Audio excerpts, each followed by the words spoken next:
Al, I think one of the strengths of Church of the Nations and you as a couple is that you're a couple.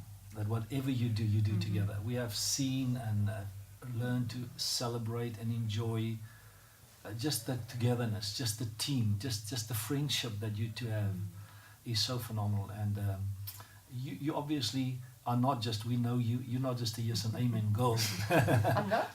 No, you're not. You're a woman in your own right, and you're strong, and you've got an understanding and a revelation. And so tell me your part, your role as a woman that have complemented Tony so well and have played such a phenomenal role in all of our lives, in some major decision making.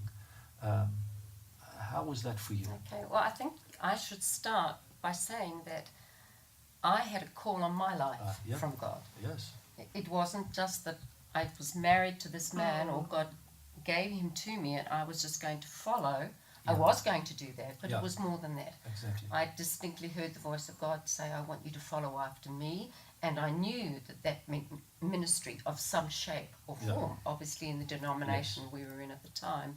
And so I think we've definitely lived our lives like that. You know, I mean, there have been times when Tony has clearly heard the word of the Lord and I've obediently followed and not felt like I needed to have confirmation of it or anything. But I think naturally God gave us children. We became a family. Just from 2 we grew to 5. And so a lot of our walk and our lessons that we learned were raising our children very practically. We learnt the walk of faith. Yes. And Tony and I knew very little about faith.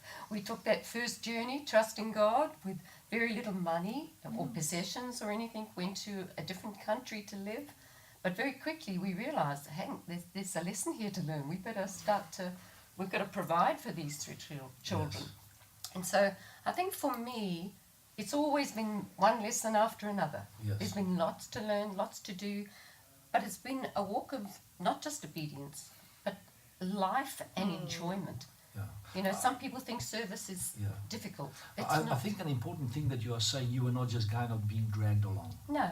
The fact that you say that you were called. I really participated because I loved it. A clear-cut sense of your own purpose and destiny and call of God, and that makes a big difference. It does. So you're not dragged along. You make quality decisions because there were times that your decisions influenced him again, and of course all of us. And I think an important thing on that is that it took a while in our marriage and then in my ministry, because I was getting released into the Signs and Wonders ministry around the world and things, and Marilyn was having babies, you know, and all the things that go in there. But it took her a while to really get to grips in her heart that I desperately needed her. And she wasn't an extra to my call. God had placed us together, and without her I wouldn't be it. Exactly. And to really get that. And I think that's you know, there's lots of teachings on women ministry and different things. But the reality, until that value of worth of saying, God put us together because we're better off together than we are apart. That was the. And that is something that you've so neatly modeled to us and have made a big impact on our lives personally, but also the bigger Church of the Nations.